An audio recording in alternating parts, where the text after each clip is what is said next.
যে পাকিস্তানের মতো একটা রাষ্ট্র পারমাণবিক শক্তির মালিক, কিসের পারমাণবিক শক্তির মালিক? পাকিস্তানের বাপেরও ক্ষমতা নেই নিজের ইচ্ছাই ওই পারমাণবিক বোমের সুইচের বাটন দাবাবে। কেননা ও তো নিজেই কোটি কোটি টাকা IMF ওয়ার্ল্ড ব্যাংকের কাছে কর্য করে রেখেছে। তা IMF ওয়ার্ল্ড ব্যাংক আমেরিকা আর মানে পাকিস্তানের আব্বা, আমেরিকা যতক্ষণ অর্ডার পারমিশন না দেবে ততক্ষণ ওই দাবাতেই পারবে না ওই পারমাণবিক বোমের সুইচ। তাহলে এই বড় বড় রাষ্ট্রগুলো গোলাম হয়ে আছে কিসের কাছে?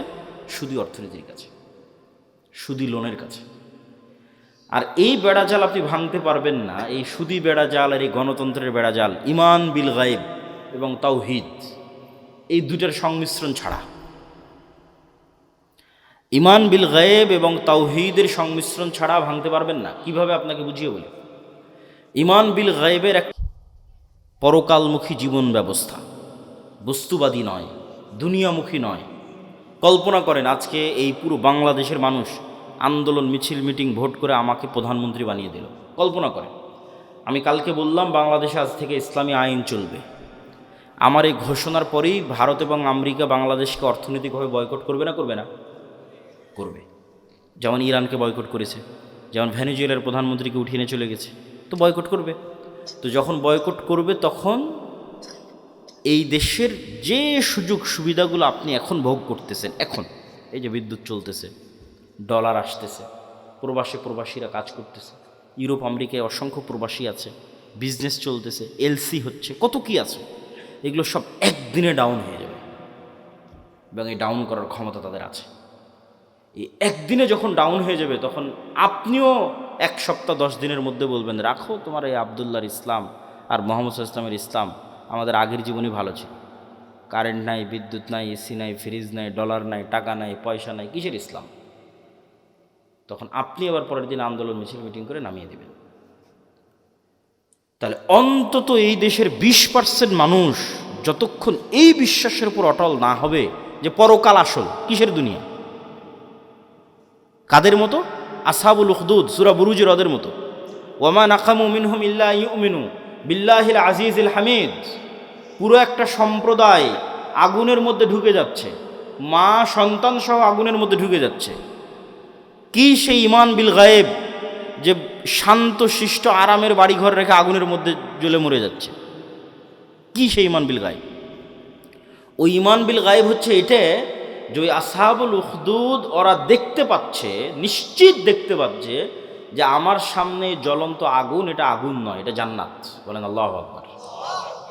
আর পিছনে যে আমার শান্তির বাড়িঘর আছে ওখানে জাহান্নামের আগুন জ্বলতেছে। ওরা দেখতে পাচ্ছে যে ওখানে জাহান্নামের আগুন জ্বলতেছে। ওটাকে ওরা বাড়িঘর হিসেবে দেখতে পায়নি, ওখানে দেখতে পাচ্ছে ওখানে জাহান্নামের আগুন জ্বলতেছে, আমি ওখানে গেলে পুড়ে মরে যাব। আর যে সামনে জ্বলন্ত আগুন, এটা তো জান্নাত। অন্তত 20-30% মানুষের ইমান যতক্ষণ ওই লেভেলে না যাবে ততক্ষণ কিসের আপনি ইসলাম কায়েম করবেন? সম্ভব নয়। বাংলাদেশের মানুষই এতটা দুর্নীতিগ্রস্ত, এতটা বস্তুবাদ, এতটা দুনিয়াবাদীর সাথে আক্রান্ত, এর আপনাকে টিকতে দিবে না, সম্ভব নয়। প্রত্যেকটা রন্ধ্রে রন্ধ্রে টাকার পাগল, ক্ষমতার নেশাগ্রস্ত লোকজন আছে।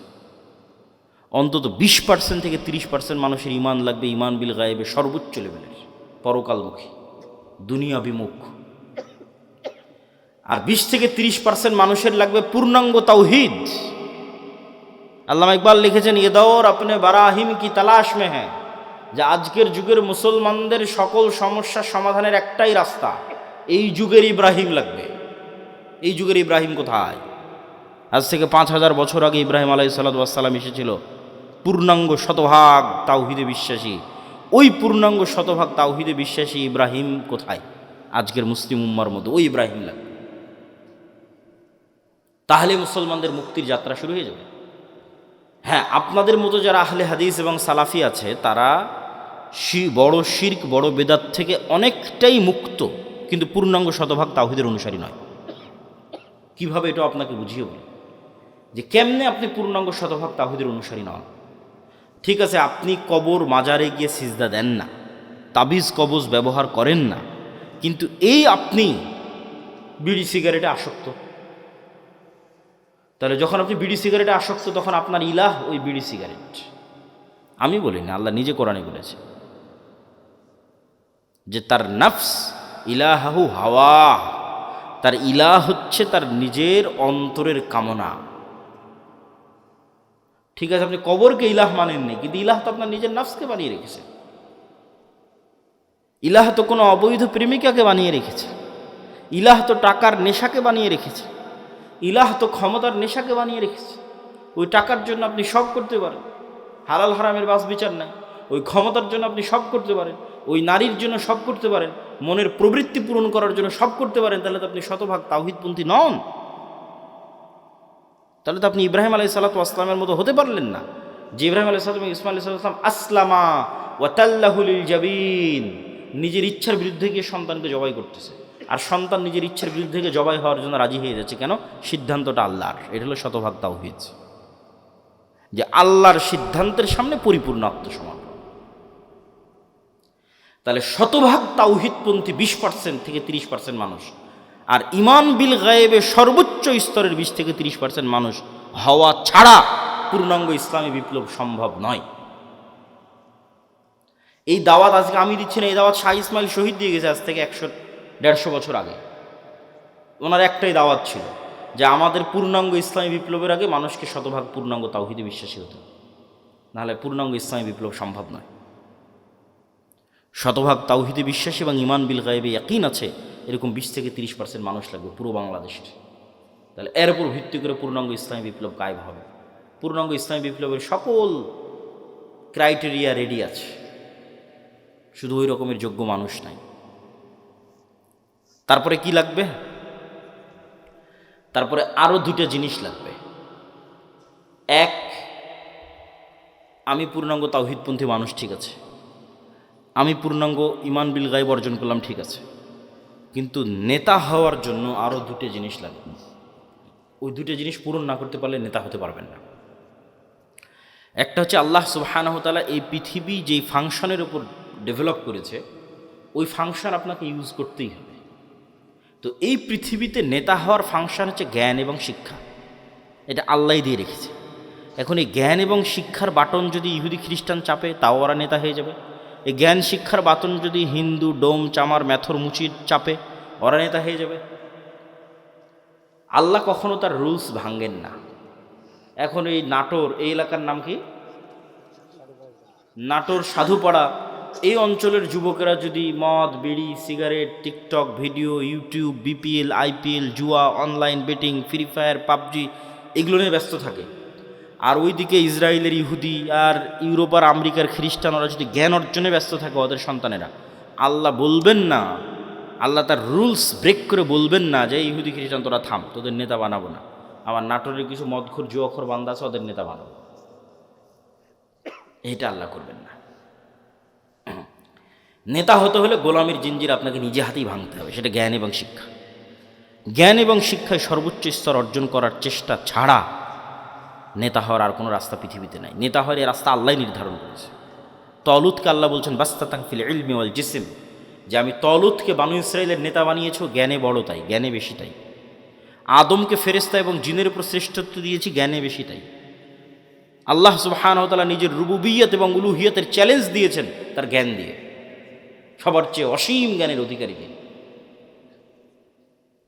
তাহলে শক্তিশালী হওয়ার, নেতা হওয়ার রাস্তা জ্ঞান, যে গ্রহণ করবে সে নেতা হবে, আল্লাহ বাধা দিবেন না। আর মুসলমান যদি গ্রহণ না করে কি করার বলেন? কিছুই করার নেই। তাহলে 3 নম্বর রাস্তা হচ্ছে জ্ঞান অর্জন করতে হবে। 4 নম্বর রাস্তা সত্যবাদিতা এবং ন্যায়পরায়ণতায় অটল থাকতে হবে, পাহাড়ের মতো। যেটা দিয়ে আলোচনা শুরু করেছি যে 2 নম্বরই ধোঁকাবাজি, এগুলো যে গণতন্ত্র এবং সুদ থেকে আসে, ওটার বিপরীতটাই হচ্ছে সত্যবাদিতা ন্যায়পরায়ণতায় অটল থাকা, ওসমান হাদিদের মতো। কিন্তু মুসলমানদেরকে আমরা ইসলামটা বুঝাতেই পারলাম না।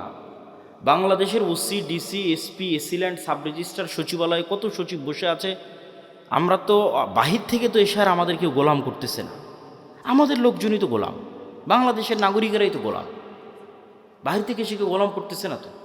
এই সমস্ত পদে যারা বসে আছে এরা টাকার কাছে বিক্রি হয়ে যায়, অথচ এরা সালাত আদায় করে, এরা হজ করে, এরা ওমরা করে, এরা মসজিদ মাদ্রাসায় যে কমিটি, বিশেষ অতিথি, প্রধান অতিথি, এরা সবাই আছে, কিন্তু নিজ চেয়ারে যখন বসতেছে তখন 2 নম্বরই করতেছে। তাহলে এরা কি মনে করেছে? এরা মনে করেছে ঠিক আছে, আমি সচিবালয়ে বসে এসিল্যান্ড, সাব রেজিস্ট্রার যা আছি সব হয়ে যত পারি 2 নম্বরে সুদ ঘুষ দিয়ে টাকা ইনকাম করব, আর নামাজ পড়ে হজ করে আর দান করে ওটাকে মাফ করে নেব। নাউজুবিল্লাহ। তাহলে আমরা হুজুররা এটা বুঝাতে পারিনি, আলেম ওলামা বুঝাতে পারিনি যে ইসলাম কি। এটা তো মুনাফিকই, সে তো মুনাফিক, তার অন্তরে তো ইমানই ঢোকেনি। তার সালাত কি, তার সিয়াম কি, তার হজ কি, সে তো মুনাফিক। রাসূলুল্লাহ সাল্লাল্লাহু আলাইহি ওয়াসাল্লামের স্পষ্ট হাদিস, ইজা তুমিনা খানা, তাকে যে আমানতের দায়িত্ব দেওয়া হয়েছে ওটার খেয়ানত করে যে মুনাফিক, ওর অন্তরে ইমান ঢোকেনি। লা ঈমান লিমান লা আমানাতা লাহু। তাহলে মুনাফিকের হারাম টাকার, দুর্নীতির টাকার কিসের ইবাদত? বরং ওর উল্টাটা, ও যদি কোনো বড় ইবাদত নাও করে, কোটি কোটি টাকা দান নাও করে, তাহাজ্জুদের রাতের সালাত নাও আদায় করে, হজ নাও করে, শুধু ওর যে চেয়ারে বসে আছে ওসি ডিসি এসপি মন্ত্রী সচিব এসিল্যান্ড, এই চেয়ারে চুল পরিমাণ অন্যায় না করে, তাহলে এদের হজের চেয়ে, এদের রাতের তাহাজ্জুদের সালাতের চেয়ে এবং অন্যদের কোটি কোটি টাকা দানের চেয়ে সে শ্রেষ্ঠতম নেকির অধিকারী হবে। রাসূলুল্লাহ সাল্লাল্লাহু আলাইহি ওয়াসাল্লাম বলেছেন, সাবআতু ইউযিল্লুহুমুল্লাহ ইয়াউমা লা যিল্লা ইল্লা যিল্লুহু। 1 নম্বরে ইমামুন আদিল। 7 শ্রেণীর যারা বিশেষ আল্লাহর ছায়া পাবে, এখানে সবাই আছে, নামাজি আছে, দানবীর আছে, সবাই আছে, কিন্তু 1 নম্বরে জায়গা দেওয়া হয়েছে পদে বসে ন্যায়পরায়ণ যে। ও তো এমনি সবচেয়ে বড় নেকির কাজ করে, ওর জন্য তো এমনি জান্নাত। ও তো আল্লাহর গুণে গুণান্বিত হয়েছে। আল্লাহ যেমন বিচারের আসনে বসে শতভাগ ন্যায়পরায়ণ, আল্লাহ যেমন রাজত্বের আসনে বসে শতভাগ ন্যায়পরায়ণ, আল্লাহর মহৎ গুণ হচ্ছে আল্লাহ ন্যায়পরায়ণ। আল্লাহ জুলুম করেন না। ইন্নী হারামতু যুলমা আলাইয়া। মানুষ হয়ে যে আল্লাহর গুণে গুণান্বিত হতে পারে, আল্লাহু আকবার, এটা কত বড় ইবাদত যে মানুষ হয়ে ওসি তারপরে ডিসি এসিল্যান্ড সাব রেজিস্ট্রার সচিব এই চেয়ারে বসে সে দুর্নীতি করবে না ন্যায় করবে, এটা অনেক বড় ইবাদত। আর এই চেয়ারে বসে দুর্নীতি করে সেই টাকা দিয়ে হজ করবে, সেই টাকা দিয়ে মসজিদ মাদ্রাসায় দান করবে, এটা মুনাফিক। আমরা মানুষকে দিন বুঝাতে পারিনি। রাজনীতিবিদদের হাতে ক্ষমতা নেই, ক্ষমতা এদের হাতে। রাজনীতিবিদরা তো 5 বছরের জন্য আসে যায়, ভোট করে, কিন্তু এদের চাকরিতে রিটায়ার্ড না হওয়া পর্যন্ত থাকে। এরা যদি বলে যে আজ থেকে আমরা বিক্রি হব না কোনো দলের কাছে, দেশ একদিনে ঠিক হয়ে যাবে, একদিনে। তো এরা কাদের ঘরের সন্তান? আমাদের ঘরের সন্তান, আমাদের ছেলে মেয়ে। পুলিশে কারা, আর্মিতে কারা, সচিবালয়ে কারা, বিসিএস পরীক্ষা কারা দেয়? আমার আপনার ছেলে মেয়ে। এদের আমাদের ঠিক করতে হবে দাওয়াত দিয়ে। নতুন প্রজন্মকে সত্যবাদিতা এবং ন্যায়পরায়ণতা অটল হতে হবে। এটাই তো গোলামি থেকে মুক্তির রাস্তা। ওই দিন থেকেই তো দেশ স্বাধীন। সম্মানিত উপস্থিতি, তাহলে 2টা পয়েন্ট বললাম নেতা হওয়ার, এক শিক্ষা এবং জ্ঞান, আর এক সত্যবাদিতা এবং ন্যায়পরায়ণতা। থাকলেই মানুষ নেতা হয়ে যাবে, অটোমেটিক নেতা হয়ে যাবে, কিচ্ছু করা লাগবে না, আল্লাহ নেতা বানিয়ে দিবে তাকে। আর এবার 4 নম্বর পয়েন্ট, যেটাতে বক্তব্যের শেষের দিকে যাব, সেটা হচ্ছে এই গুণে গুণান্বিত মানুষেরা যখন আসবে, যারা তাওহীদে বিশ্বাসী, ঈমান বিল গায়বে ইয়াকিন রাখে, জ্ঞানে সর্বোচ্চ, আবার তাকে কেনা যায় না, এই মানুষগুলো পৃথিবীর জন্য হুমকি। এদের উপর জুলম নেমে আসবে, এদের উপর বাধা নেমে আসবে, এদের উপর অত্যাচার নেমে আসবে। এই জন্য এদের বাঁচার রাস্তা হচ্ছে আল্লাহর সাহায্য। এদের বাঁচার রাস্তা কি? দুনিয়ার শক্তি দিয়ে বাঁচার কোনো রাস্তা নেই। মুসলমানদের অতীতে, আজ, ভবিষ্যতে দুনিয়ার শক্তি দিয়ে বাঁচার কোনো রাস্তা নেই। মুসলমানদের বাঁচার রাস্তা আল্লাহর সাহায্য। আল্লাহর সাহায্য পাওয়ার 2টা বড় রাস্তা, 2টা বড় সিক্রেট রেসিপি আজকে দিয়ে বক্তব্য শেষ করব। যে মুসলমানদের জন্য আল্লাহর সাহায্য নিশ্চিত করার 2টা বড় রাস্তা, এক সালাত আর এক জিকির। সালাতের মধ্যে সবচেয়ে বড় পাওয়ারফুল হচ্ছে রাতের সালাত। সালাত হচ্ছে এমন এক টেকনোলজি, আমি উদাহরণ দিই ইবনুল কাইয়িম রাহিমাহুল্লাহকে সামনে রেখে, নাহলে দিতাম না। আমরা যেমন এখানে বসে থেকে হাজার হাজার কিলোমিটার দূরে থাকা আমেরিকার কোনো টিচারের কাছে অনলাইনে ক্লাস করতেছি, অথবা এখান থেকে 100 কিলোমিটার দূরে থাকা ঢাকার কোনো টিচারের কাছে অনলাইনে ক্লাস করতেছি, তো পাসওয়ার্ড লগ ইন দিয়ে যখন ক্লাসে জয়েন করি, তখন দুইজনে লাইভ সেশন। টিচারও যুক্ত হয়েছে, স্টুডেন্টও যুক্ত হয়েছে লাইভ সেশনে, কানেক্টেড। তো আজকের ইন্টারনেট, আজকের মোবাইল দিয়ে মানুষ হাজার কিলোমিটার দূরে থাকা টিচারের সাথে, মানুষের সাথে লাইভ কানেক্টেড হচ্ছে, লাইভ কথোপকথন করতেছে। তো সালাত এটার চেয়ে তো হাজারো লক্ষ কোটি গুণ উন্নত লেভেলের প্রযুক্তি, যা দুনিয়াতে থাকা মানুষকে 7 আসমানের উপরে থাকা রব্বুল আলামিনের সাথে লাইভ কানেক্টেড করে দেয়। সরাসরি মানুষ যখন সালাতে দাঁড়ায় এবং চোখ যখন সিজদার দিকে, অন্তর যখন আল্লাহর দিকে নিবদ্ধ, তখন রব্বুল আলামিনও তার মুখোমুখি হয়ে যান। দুনিয়াতে থেকে 7 আসমানের সাথে সরাসরি লাইভ কথোপকথনের প্রযুক্তি হচ্ছে সালাত। এই জন্য নবীরা সবসময় সালাতের আশ্রয় নিয়েছে। সূর্যগ্রহণে সালাত, চন্দ্রগ্রহণে সালাত, বৃষ্টি প্রার্থনায় সালাত, জানাজায় সালাত, বিপদ আপদে সালাত, রাতে সালাত। রাসূলুল্লাহ সাল্লাল্লাহু আলাইহি ওয়াসাল্লাম বদরের যুদ্ধের আগের দিন লম্বা রাতের সালাত আদায় করেছেন। আবু বকর রাদিয়াল্লাহু তাআলা আনহু বলছেন, কাফাকা মুনাশাদাতাকা রাব্বাক, হে রাসূলুল্লাহ, হে আল্লাহর নবী, আপনি নবী হয়ে আল্লাহর কাছে এত মোনাজাত করা লাগে, এত দোয়া করা লাগে, যথেষ্ট হয়েছে, বাস, আর করার দরকার নাই, আল্লাহ তো আপনাকে এমনি সহযোগিতা করবে। তাহলে কি পরিমাণ লম্বা রাতের সালাত মুহাম্মদ সাল্লাল্লাহু আলাইহি ওয়াসাল্লাম আদায় করেছেন, আর কি পরিমাণ দোয়া আল্লাহ সুবহানাহু ওয়া তাআলার কাছে করেছেন, যে আবু বকর রাদিয়াল্লাহু তাআলা আনহুর মতো সাহাবী এই দোয়ায় ক্লান্ত হয়ে গেছে, রাতের সালাতে ক্লান্ত হয়ে গেছে। তাহলে এখন বুঝেন, মুহাম্মদ সাল্লাল্লাহু আলাইহি ওয়াসাল্লাম আমার, আপনার এবং আবু বকর রাদিয়াল্লাহু তাআলা আনহুর চেয়ে বেশি জানতেন যে কাল বদরের যুদ্ধে দুনিয়ার শক্তি দিয়ে আমার বিজয় সম্ভব নয়। কাল বদরের যুদ্ধে আমাকে জিততে হলে কার সাহায্য লাগবে? আল্লাহর। আর আল্লাহর সাহায্য পেতে হলে আমাকে রাতের সালাতে দাঁড়াতে হবে। তাহলে পৃথিবীর সর্বশ্রেষ্ঠ রাসূল, সর্বশ্রেষ্ঠ মানুষ আল্লাহর সাহায্য নেবেন, এই জন্য রাতে ঘন্টার পর ঘন্টা রব্বুল আলামিনের সামনে দাঁড়িয়ে আছেন। আর আমি এবং আপনি রাতের সালাত তো বহু দূরের কথা, 5 ওয়াক্ত সালাত আদায় না করেই শুধু ভোট দিয়ে ইসলাম বিজয় হয়ে যাবে, আর মিছিল করে আর তাকবীর দিয়ে ইসলাম বিজয় হয়ে যাবে। এটা সম্ভব নয়। ওই যেমন বলেছে 20-30% মানুষ শতভাগ তাওহীদপন্থী লাগবে, 20-30% ঈমান বিল গায়েব লাগবে, ঠিক তেমন তার পাশাপাশি 5 ওয়াক্ত সালাত আদায়কারী এবং রাতের সালাতে অভ্যস্ত মানুষ লাগবে। যে সালাতে নাই ও আল্লাহর গন্তির মধ্যে নেই, আর আবার ইসলাম কি, আর আবার বিপ্লব কি, আর আবার বিজয় কি, আর আবার খেলাফত কি, আর আবার শাসন কি, কিচ্ছু নেই। যে সালাতে নাই সে আল্লাহ সুবহানাহু ওয়া তাআলার গণনার মধ্যেই নাই, ওর জন্য আল্লাহর সাহায্য নাই। ও ভাগাড়ে পড়ে মারা গেল, কি ওকে কেউ উঠিয়ে নিল, কি গোলাম হয়ে গেল, সেটাও আল্লাহর দেখার নেই। আল্লাহ সুবহানাহু ওয়া তাআলার সাথে কানেক্টেড থাকা ছাড়া, আল্লাহর সাহায্য নেওয়া ছাড়া মুসলমানদের বিজয়ের কোনো রাস্তা নাই। আর আল্লাহর সাহায্য নেওয়ার জন্য সালাত আদায় করতেই হবে, আল্লাহর খাতায় নাম থাকতেই হবে। আল্লাহ আপনাকে চিনেই না, কিসের সাহায্য করবে আপনাকে? তো যে সালাতে নেয়, হয়তো আল্লাহ সুবহানাহু ওয়া তাআলা চিনবেই না। সম্মানিত উপস্থিতি, এই জন্য সালাত মোস্ট পাওয়ারফুল, আর সালাতের মধ্যে সবচেয়ে পাওয়ারফুল হচ্ছে রাতের সালাত। আমরা যেমন আমাদের ফোন,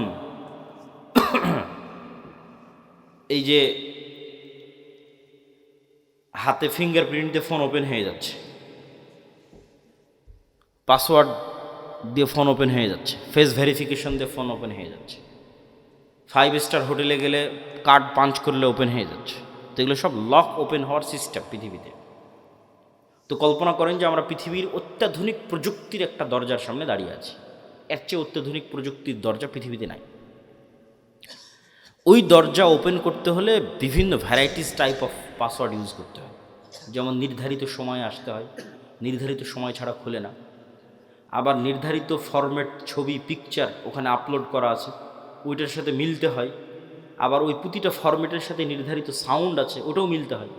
যেমন ধরেন আমি এই ফরম্যাটে দাঁড়ালাম, এটার সাথে একটা সাউন্ড আছে আলহামদুলিল্লাহ রাব্বিল আলামিন।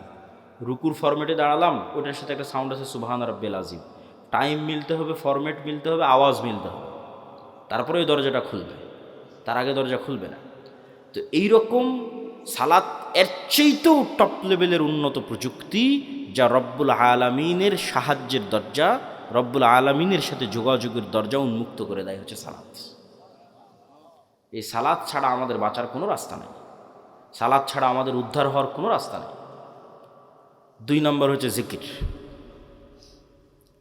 জিকিরের মধ্যে সবচেয়ে গুরুত্বপূর্ণ হচ্ছে সকাল সন্ধ্যার জিকির। সকাল সন্ধ্যার জিকির দিয়ে আল্লাহ কোরআন পরিপূর্ণ করে রেখেছে, যদিও আমরা এটাকে খুবই অবহেলা করি। সকাল সন্ধ্যার জিকির। জিকির কেন পাওয়ারফুল? জিকির কেন পাওয়ারফুল এটা বুঝতে হলে আপনাকে বুঝতে হবে আওয়াজ কেন পাওয়ারফুল, সাউন্ড কেন পাওয়ারফুল। সাউন্ড কি আবার পাওয়ারফুল হতে পারে? আওয়াজ কি পাওয়ারফুল হতে পারে? শব্দ এবং বাক্য কি পাওয়ারফুল, শক্তিশালী হতে পারে? এটাই আগে বুঝতে হবে।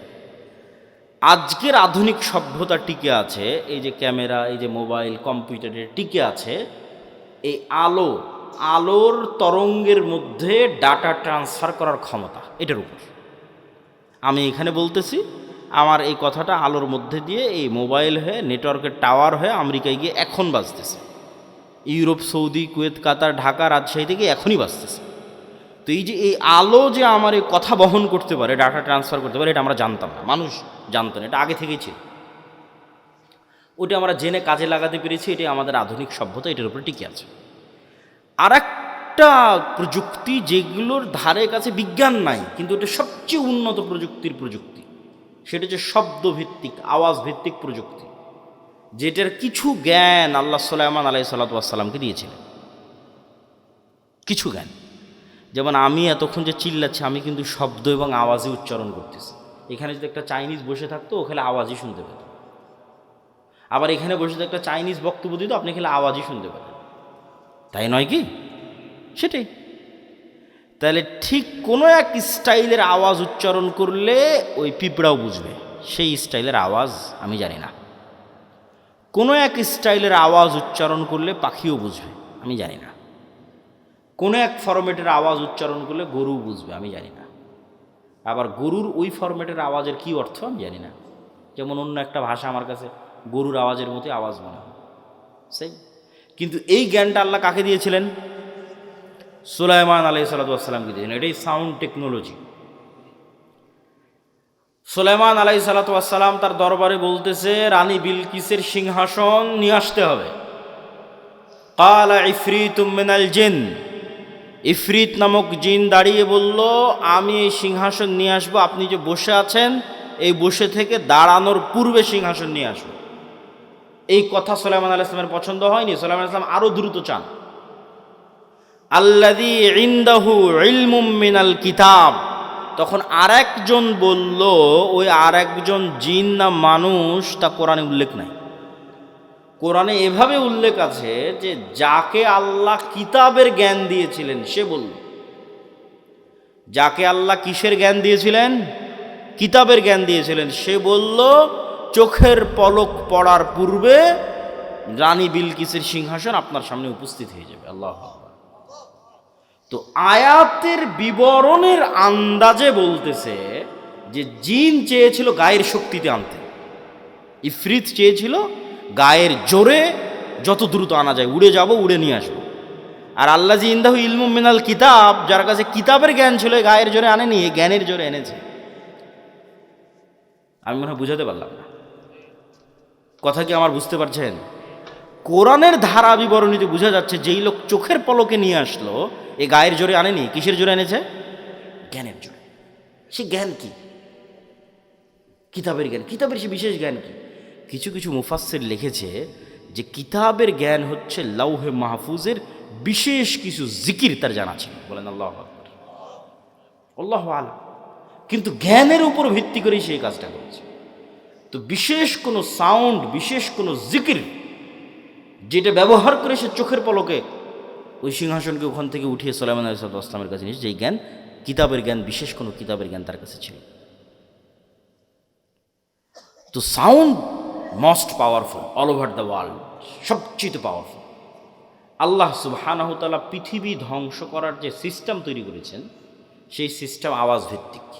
ইসরাফিল বাঁশিতে ফু দিবে, আওয়াজ তৈরি হবে, সে আওয়াজে আসমান জমিন নক্ষত্র গ্রহরাজি সূর্য চন্দ্র সব ভেঙে চৌচির হয়ে যাবে। আল্লাহ সুবহানাহু ওয়া তাআলা মানুষকে পুনরুজ্জীবিত করার যে সিস্টেম তৈরি করেছেন, ওটা আওয়াজ ভিত্তিক। ফেরেশতা, জিন, মানুষ সব যখন মারা যাবে, কতদিন এভাবে মৃত অবস্থায় থাকবে আল্লাহ ভালো জানে। কুল্লু মান আলাইহা ফান ওয়া ইয়াবকা ওয়াজহু রাব্বিকা যুল জালালি ওয়াল ইকরাম। তারপরে যখন আল্লাহ জীবিত করতে চাইবে, ইসরাফিলকে তৈরি করে ইসরাফিলকে বাঁশি দিয়ে ফু দিতে বলবে, ওর আওয়াজে মানুষ কবর থেকে জীবিত হয়ে হাঁটতে থাকবে। আওয়াজ খুবই পাওয়ারফুল, কিন্তু ওই আওয়াজের জ্ঞান থাকতে হবে, কোন আওয়াজ পাওয়ারফুল, কোন শব্দ পাওয়ারফুল। তো আল্লাহ সুবহানাহু ওয়া তাআলা উম্মতে মুহাম্মাদিকে সবচেয়ে বড় পাওয়ারফুল জিনিস দিয়ে দিয়েছে, যেটা মূসা আলাইহিস সালামের লাঠির চেয়ে পাওয়ারফুল, যেটা মূসা আলাইহিস সালামের পাথরের চেয়ে পাওয়ারফুল, যেটা বানু ইসরাইলের তাবুত কোরআনে আছে দেখবেন। এই তাবুত এখন এই ইহুদিরা খুঁজে পাগলের মতো, কোথায় সেই তাবুত? এরা মনে করে যে এই মসজিদে আকসার মাটির নিচে তাবুত রাখা আছে। ওই তাবুত একটা বাক্স, যেই বাক্সে মূসা আলাইহিস সালামের লাঠি ছিল, যেই বাক্সে মূসা আলাইহিস সালামের ওই পাথর ছিল, যে পাথর থেকে 12টা ঝর্ণা তৈরি হয়েছিল, ঠিক আছে, মূসা আলাইহিস সালামের কাপড় চোপড় ছিল, এরকম আরও কিছু মুজিজা সম্বলিত জিনিস বিভিন্ন নবী রাসূলের এই তাবুত নামক বাক্সের মধ্যে ছিল। যে যুদ্ধে ওরা এই তাবুত বাক্স নিয়ে যেত, ওই যুদ্ধে ওদের বিজয় হয়ে যেত। ওই বাক্স ওরা হারিয়ে ফেলেছে, ওই বাক্স ওরা এখনও খুঁজতেছে। তো ওই তাবুত বাক্সের চেয়ে আর ওই মূসা আলাইহিস সালামের লাঠির চেয়ে আর ঈসা আলাইহিস সালামের হাতের মাধ্যমে যে মানুষ জীবিত হয়ে যেত, সেটার চেয়ে মোস্ট পাওয়ারফুল জিনিস হচ্ছে এইটা। কি জন্য? এটা সরাসরি আল্লাহর নিজের আওয়াজ। বলেন আল্লাহু আকবার।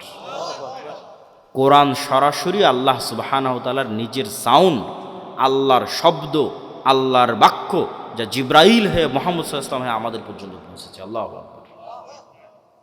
আর আল্লাহ সুবহানাহু ওয়া তাআলার শব্দ এবং বাক্যের চেয়ে পাওয়ারফুল কিছু নাই পৃথিবীতে। সব অসম্ভব সম্ভব হয়ে যাবে। এই জন্য শ্রেষ্ঠতম জিকির হচ্ছে কোরআন।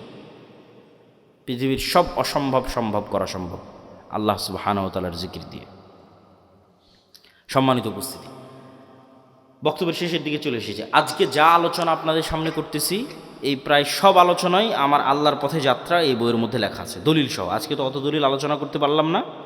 এই বইটা প্রত্যেকটা মসজিদ, স্কুল, কলেজ, ইউনিভার্সিটি, লাইব্রেরি, দাওয়া সেন্টারে রেখে সপ্তাহে অন্তত একদিন 1 পৃষ্ঠা 2 পৃষ্ঠা করে পাঠ চক্র করা উচিত, পড়া উচিত, দার্স দেওয়া উচিত।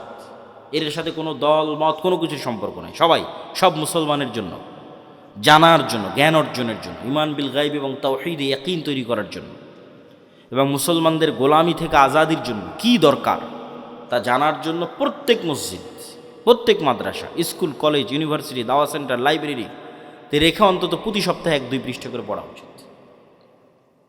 পাশাপাশি আব্দুর রহিমের একটা নতুন বই এসেছে, রাসূল সাল্লাল্লাহু আলাইহি ওয়াসাল্লাম দেখতে যেমন ছিলেন, এই বইটাও মূল্যায়ন করতে পারেন। আর মাসিক আল ইতিসাম, এই যে আপনাদের কাছে আসলাম, 2023 না 22 সালে একবার আসতে চেয়েছি, করোনার কারণে আসা হয়নি, বন্ধ হয়ে গেছে। তাহলে আজ আসতেছি প্রায় 3 বছর 4 বছর পর। আবার কবে আসার সুযোগ হবে তার গ্যারেন্টি নেই। কিন্তু এই একদিনে আসাই যদি যোগাযোগ বিচ্ছিন্ন হয়ে যায়, তাহলে তো এই দাওয়াতের কোনো মূল্য নাই।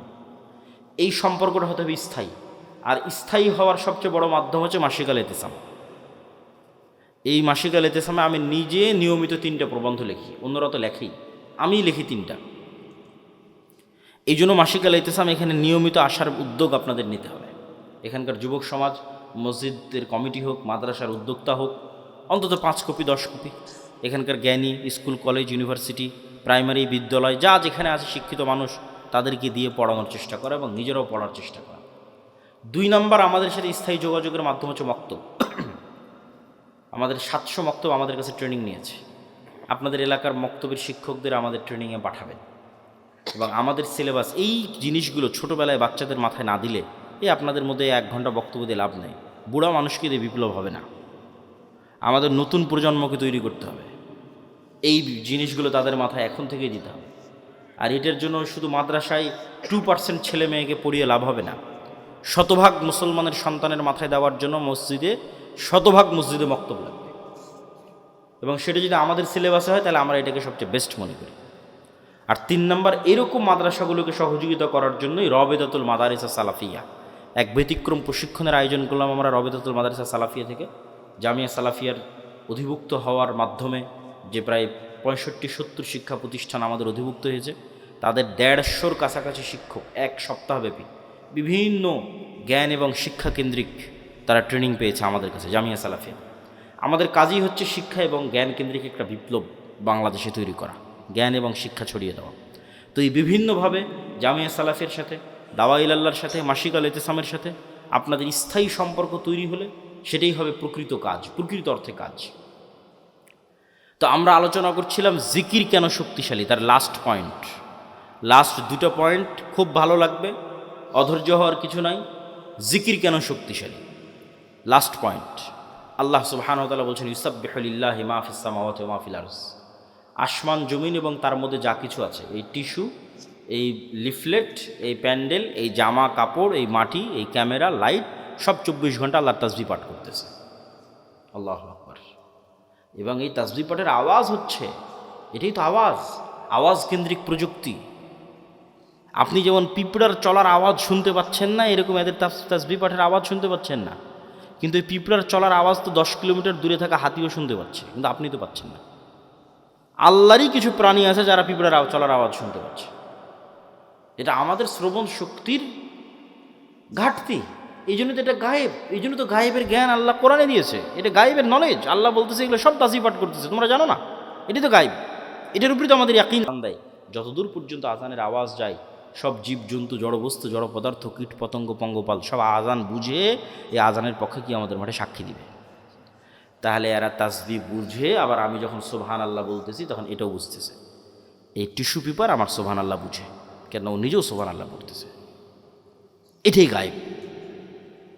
এই জন্য এটা সবচেয়ে পাওয়ারফুল, সব কিছু আপনার অধীনস্থ এক জিকির দিয়ে। সুবহানাল্লাযী সাখখারা লানা হাযা ওয়া মা কুন্না লাহু মুকরিনিন ওয়া ইন্না ইলা রাব্বিনা লামুনকালিবুন। এটা জিকির, এটাতে গাড়ি বিমান সব অধীনস্থ। মহাপবিত্র সেই সত্তা যিনি এই গাড়ি বিমান আমাদের অধীনস্থ করে দিয়েছে। এই জন্য জিকির আপনাকে ব্যবহার করতেই হবে, বিশেষ করে সকালে এবং সন্ধ্যায়। এবং অনেক সময় দোয়ার চেয়ে জিকির পাওয়ারফুল হয়, এই জন্য দোয়াতে মানুষের নিজের কথা বেশি থাকে। আল্লাহ আমার এটা দাও, আল্লাহ আমার ছেলেকে এটা দাও, আল্লাহ আমার বউকে এটা দাও, আল্লাহ আমার টাকা দাও, আল্লাহ আমার পয়সা দাও, বাড়ি দাও, গাড়ি দাও, নিজের কথা বলতে বলতে শেষ। কিন্তু শুধু জিকির যখন হয়, ওখানে শুধু আল্লাহর কথা থাকে। লা ইলাহা ইল্লাল্লাহ, লা ইলাহা ইল্লাল্লাহু ওয়াহদাহু লা শারীকা লাহু, লাহুল মুলকু ওয়া লাহুল হামদু ওয়া হুয়া আলা কুল্লি শাইইন কাদির, সুবহানাল্লাহি ওয়া বিহামদিহি সুবহানাল্লাহিল আযীম, আল্লাহু আকবার, আলহামদুলিল্লাহ, লা হাওলা ওয়া লা কুওয়াতা ইল্লা বিল্লাহ। এগুলো সব জিকির, এগুলো শুধু আল্লাহর বর্ণনা, শুধু আল্লাহর কথা, আল্লাহর প্রশংসা, আল্লাহর বড়ত্ব, আল্লাহর মহত্ব, আল্লাহর তাসবিহ, আল্লাহর পবিত্রতা। আর এই ইবাদত ফেরেশতাদের ইবাদত। এই ইবাদত আপনার আশেপাশে যা জীবজন্তু, জড়বস্তু, জড়পদার্থ দেখছেন, এদের ইবাদত। কেন? ওদের নিজের কোনো চাওয়া নাই, ফেরেশতাদের নিজের কোনো চাওয়া নাই। তাহলে ওদের ইবাদত কি? তাসবিহ। ফেরেশতার ইবাদত তাসবিহ, আপনার আশেপাশে যা দেখতে পাচ্ছেন এদের ইবাদত তাসবিহ। আপনিও সকাল সন্ধ্যা তাসবিহ করেন, জিকির পাঠ করেন, পৃথিবীর সব অসম্ভব সম্ভব হয়ে যাবে। আল্লাহ সুবহানাহু ওয়া তাআলা মূসা আলাইহিস সালাতু ওয়াস সালামকে বলছেন ওয়ালা তানিয়া ফি যিকরি, যে মূসা তোমাকে লাঠি দিলাম সাপ হয়ে যাবে, সমুদ্রে মারলে রাস্তা তৈরি হয়ে যাবে, পাথরে মারলে ঝর্ণা তৈরি হয়ে যাবে। কিন্তু কতক্ষণ? যতক্ষণ তোমার কলব সালাত এবং জিকিরের মাধ্যমে আমার সাথে কানেক্টেড আছে। মূসা তুমি সালাতেও নাই, জিকিরেও নাই, সব ডিঅ্যাক্টিভেট হয়ে যাবে। ফেসবুকের অ্যাকাউন্ট যখন ফেসবুক ডিঅ্যাক্টিভেট করে দেয়, তখন লাঠি মারলেও সাপ হবে না, সমুদ্রে মারলেও রাস্তা হবে না, পাথরে মারলেও ঝর্ণা হবে না। কেন? মূসা আলাইহিস সালাম নিজেই সালাতে নাই, জিকিরে নাই, তাহলে হবে? আল্লাহ বলছে ওয়ালা তানিয়া ফি যিকরি, জিকির ভুলা যাবে না, কালবকে আমার সাথে কানেক্টেড থাকতে হবে। যতক্ষণ তোমার কালব সালাত এবং জিকিরের মাধ্যমে আমার সাথে কানেক্টেড, তখন অল এভরিথিং ইজ অ্যাক্টিভেটেড। তখন পিছনে যতই ফিরআউনের বিশাল লস্কর হোক আর সামনে যত বড়ই সমুদ্র হোক, রাস্তা তৈরি করে দেওয়া আমার দায়িত্ব। আল্লাহু আকবার। এই জন্য জিকির ছাড়া এবং সালাত ছাড়া মুসলমানদের কোনো রাস্তা নেই। কেন? মুসলমানরা দুনিয়াবী শক্তি দিয়ে পারবে না, তাকে গায়েবী মদদ নিয়েই বাতিল শক্তির বিরুদ্ধে লড়াই করতে হবে। আর গায়েবী মদদ পেতে চাইলে 5 ওয়াক্ত সালাত, রাতের সালাত, সকাল সন্ধ্যার জিকির ছাড়া কোনো রাস্তা নেই। আল্লাহ সুবহানাহু ওয়া তাআলা আমাদের এরকম একটা প্রজন্ম পাওয়ার তৌফিক দান করুক, যেই প্রজন্ম শতভাগ তাওহীদ, শতভাগ ঈমান বিল গায়বে ইয়াকিন, যে প্রজন্ম জ্ঞানে সর্বোচ্চ, যেই প্রজন্ম বিক্রি হয় না, সত্যবাদী ন্যায়পরায়ণ উসমান হাদিদের মতো। আবার যেই প্রজন্ম আল্লাহর সাহায্য নিশ্চিত করতে পারবে সালাত দিয়ে এবং জিকির দিয়ে, এই প্রজন্ম শুধু বাংলাদেশ বিজয় করবে না, সারা পৃথিবী বিজয় করবে। কিসের ভারত, কিসের আমেরিকা, কিসের চীন, কিচ্ছু টিকবে না, সারা পৃথিবী তারা বিজয় করবে। কিন্তু এই প্রজন্ম তৈরি হওয়া লাগবে। আমরা সেই প্রজন্মের স্বপ্ন দেখি। আল্লাহ সুবহানাহু ওয়া তাআলা কবুল করুক। সুবহানাকাল্লাহু ওয়া বিহামদিকা আশহাদু আল্লা ইলাহা ইল্লা আনতা আস্তাগফিরুকা। অস্থির হবেন না, আপনাদেরই প্রশ্ন উত্তর আছে, ধীরে ধীরে ওঠেন। আর যারা মাসিকাল ইতিসাম, রাসূল সাল্লাল্লাহু আলাইহি ওয়াসাল্লামের চেহারা কেমন ছিল, চুল কেমন ছিল, দাড়ি কেমন ছিল, এটা জানতে চান এবং আজকের বক্তব্য আল্লাহর পথে যাত্রা, এই বইটা নিতে চান, এই বই কই পাবে? গাড়িতে নাকি না স্টেজে? গেটে, গাড়িতে। আর যারা এই মূল মাদ্রাসায় দান করতে চান, তারা একটু স্টেজে এসে আস্তে আস্তে আপনাদের দানগুলো এখানে জমা দিতে পারেন। প্রশ্ন উত্তর ধীর স্থিরভাবে যাবেন। বর্তমান অর্থনৈতিক ব্যবস্থায় ব্যাংক, সুদ এগুলো হালালভাবে করার উপায় কি? বর্তমান যুগে জিহাদের সঠিক অর্থ কি? ব্যাংক সুদ মুক্ত উপায়ে লেনদেনের উপায় হচ্ছে আপনি নিজে সুদি লেনদেনের সাথে জড়িত থাকবেন না, সুদি লোনের সাথে জড়িত থাকবেন না, এটাই উপায়। বর্তমান যুগে জেহাদের সঠিক অর্থ কি? জিহাদ মানে আল্লাহ সুবহানাহু তাআলার রাস্তায় যুদ্ধ। সেটা অবশ্যই ইমামের অধীনে হতে হবে, সেটা অবশ্যই দেশের মাধ্যমে হতে হবে। মুসলমানদের মধ্যে বিভক্তি, মাযহাব, দলাদলি নিয়ে ইসলামের অবস্থান কি? মুসলমানেরা বানু ইসরাইলের মতো 70-71 দলে বিভক্ত হবে, এটা রাসূল সাল্লাল্লাহু আলাইহি ওয়াসাল্লাম নিজে বলে গেছেন। আর এই বিভক্তির মধ্যে বাঁচার রাস্তা হচ্ছে মা আনা আলাইহি ওয়া আসহাবি। এই বিভক্তির মধ্যে বাঁচার রাস্তা হচ্ছে সুন্নাতুল্লাহ, সুন্নাতুর রাসূলিহি ওয়া সুন্নাতুল খুলাফায়ে রাশিদিন। এই বিভক্তির মধ্যে বাঁচার রাস্তা হচ্ছে কিতাবুল্লাহ ওয়া সুন্নাতুর রাসূলি। সারমর্ম হচ্ছে আল্লাহর কোরআন, নবীর হাদিস এবং সাহাবীদের আমল, এইগুলোর মাধ্যমে আমাদের নাজাত খুঁজে পেতে হবে। আমি প্রেম করে পারিবারিকভাবে বিয়ে করেছি, এই বিয়ে কি আল্লাহ কবুল করবে? আগের প্রেমের জন্য ক্ষমা চাইতে হবে। বিয়ে যদি ইসলামের নিয়ম অনুযায়ী হয়ে থাকে, আমরা আল্লাহর কাছে দোয়া করি, আল্লাহ তোমার তওবা কবুল করে তোমার বিয়ে থেকে আল্লাহ কবুল করুক এবং বরকত দিক, আল্লাহুম্মা আমিন। আমার নাম মোহাইমিনুল। মোহাইমিনুল না রেখে রাখো আব্দুল মোহাইমিন। আধুনিক প্রযুক্তি, সোশ্যাল মিডিয়া, এআই, ইন্টারনেট ব্যবহারে ইসলামের দৃষ্টিভঙ্গি কি? বর্তমান সময়ে মুসলমান তরুণদের সবচেয়ে বড় নৈতিক চ্যালেঞ্জ কি? আধুনিক প্রযুক্তি, সোশ্যাল মিডিয়া, এআই, ইন্টারনেট এগুলো থেকে বের হওয়ার আমাদের কোনো রাস্তা নাই, বরং এগুলোকে আমরা আরও কীভাবে ভালোভাবে কাজে লাগাতে পারি ইসলামের পক্ষে, তার জন্য আমাদের চেষ্টা করতে হবে। বর্তমান সময়ে মুসলমান তরুণদের সবচেয়ে বড় নৈতিক চ্যালেঞ্জ, আজকে যেটা আলোচনা করলাম এটাও নৈতিক চ্যালেঞ্জ, এর পাশাপাশি অবশ্যই অস্থিরতা, অবৈধ সম্পর্ক, সেটা একটা বড় নৈতিক চ্যালেঞ্জ। বর্তমান গণতন্ত্র অনুযায়ী এগুলো কত আলোচনা আর করবো, আজকে আলোচনাই তো করলাম সব। আমি রংপুরে চাকরি করি, মাঝে মাঝে বাড়িতে নাটোরে আসি, আমি কি বাড়িতে এসে নাটোরে সালাত কসর করতে পারবো? নিজ বাড়িতে থাকার জন্য আসলে কসর করতে পারবো না, কিন্তু সফরের মধ্যে বাড়ি হয়ে যাচ্ছ, এরকম সফর রানিং অবস্থায় থাকলে সেটা সমস্যা নেই। সালাফি কনফারেন্সে গিয়ে স্যান্ডেল হারিয়ে গেছে, তাই আর একজনের স্যান্ডেল নিয়ে চলে এসেছি, এখন করণীয় কি?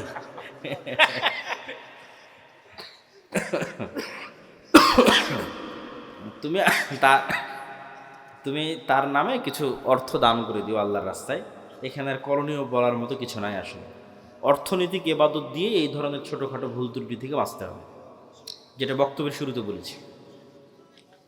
বাড়িতে বা ঘরের মধ্যে চিকা খুব অত্যাচার করে, এই চিকা কি পানিতে ডুবিয়ে রেখে মারা যাবে? কোনো প্রাণীকে মারতে চাইলে কষ্ট দিয়ে মারা যাবে না, যেটাতে কষ্ট কম হয় সেই উপায়ে মারতে হবে।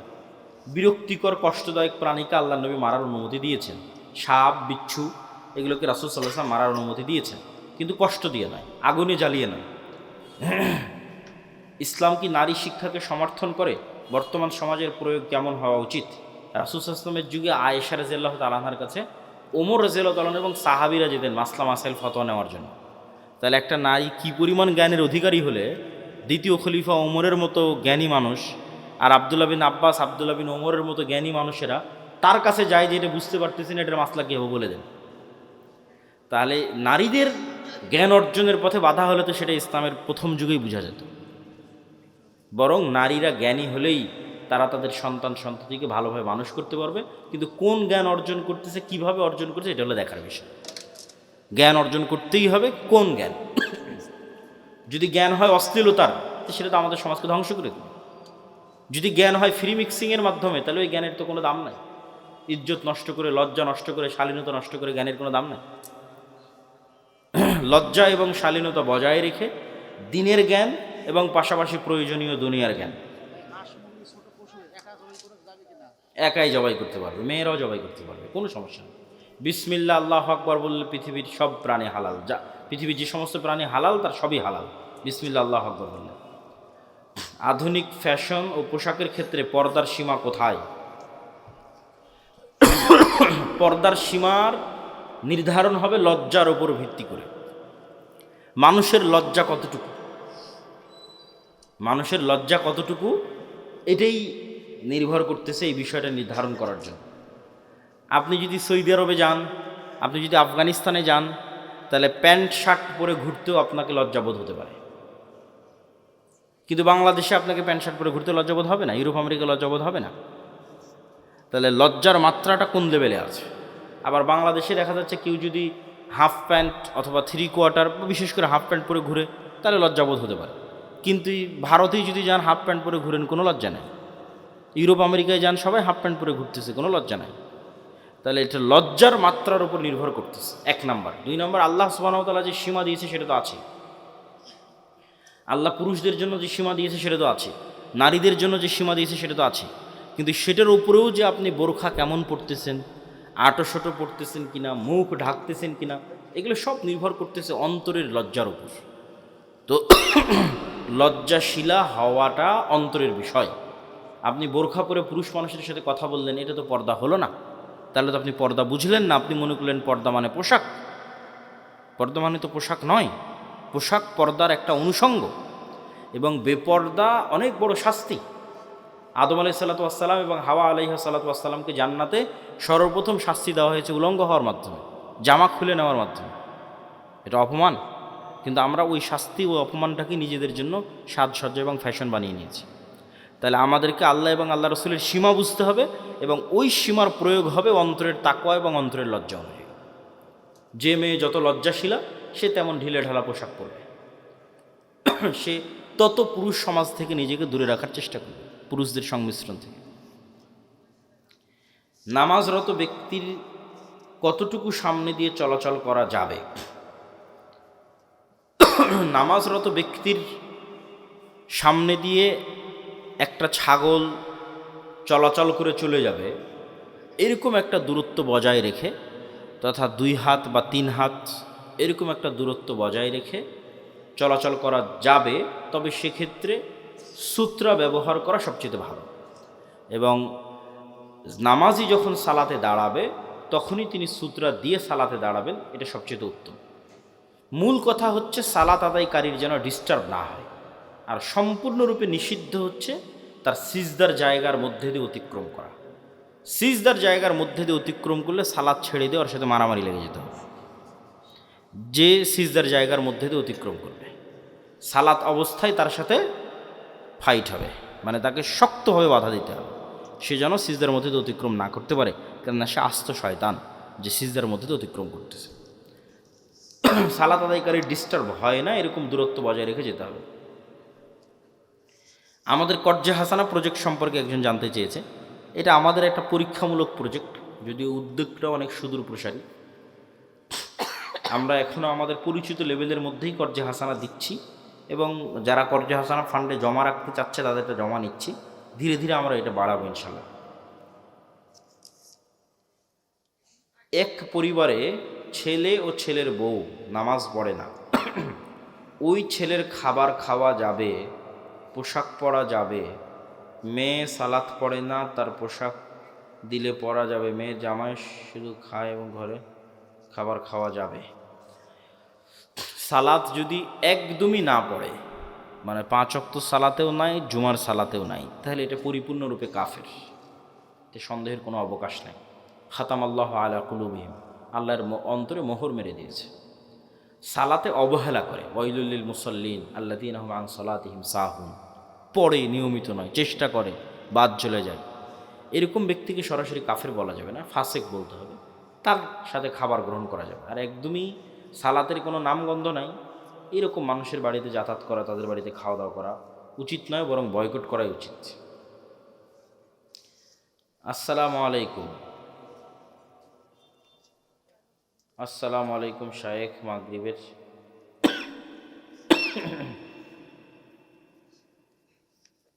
ফেতরার চাউল, এখনো তো রমজান মাস কি চলে আসছে নাকি যে ফেতরার প্রশ্ন শুরু হয়ে গেল?